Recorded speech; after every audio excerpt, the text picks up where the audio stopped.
നമ്മൾ നേരത്തേക്ക് പാടിയിട്ടുള്ളതാണ് അല്ലേ? ഒന്നിന്റെ പാട്ട് നമ്മൾ നേരത്തെ പാടിയിട്ടുള്ളതാണ്. അപ്പൊ ഒന്നിന്റെ പാട്ട് പാടാം. ഒന്നെങ്ങനെ എഴുതാം,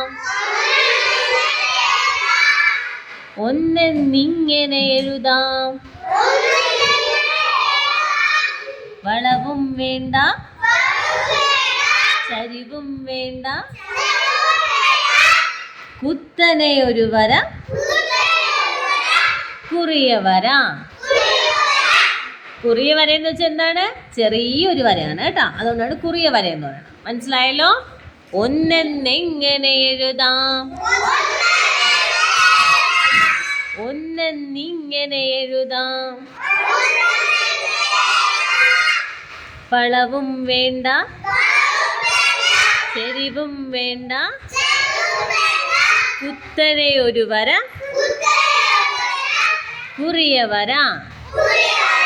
അത് നിങ്ങൾ തനിച്ച് പാടിക്കേ. എങ്ങനെയാണ്?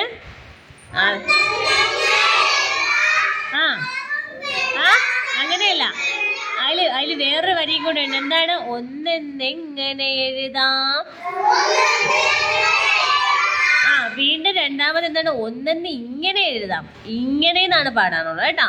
ഒന്നെന്നിങ്ങനെ എഴുതാം, വളവും വേണ്ട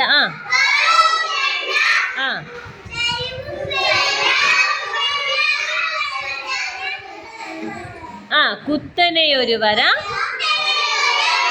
കുറിയ വര.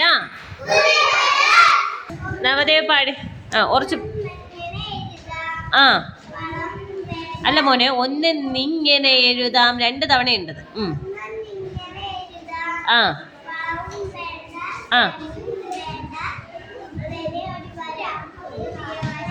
Good boy. ഒരു ക്ലാപ്പ് കൊടുത്താണ്.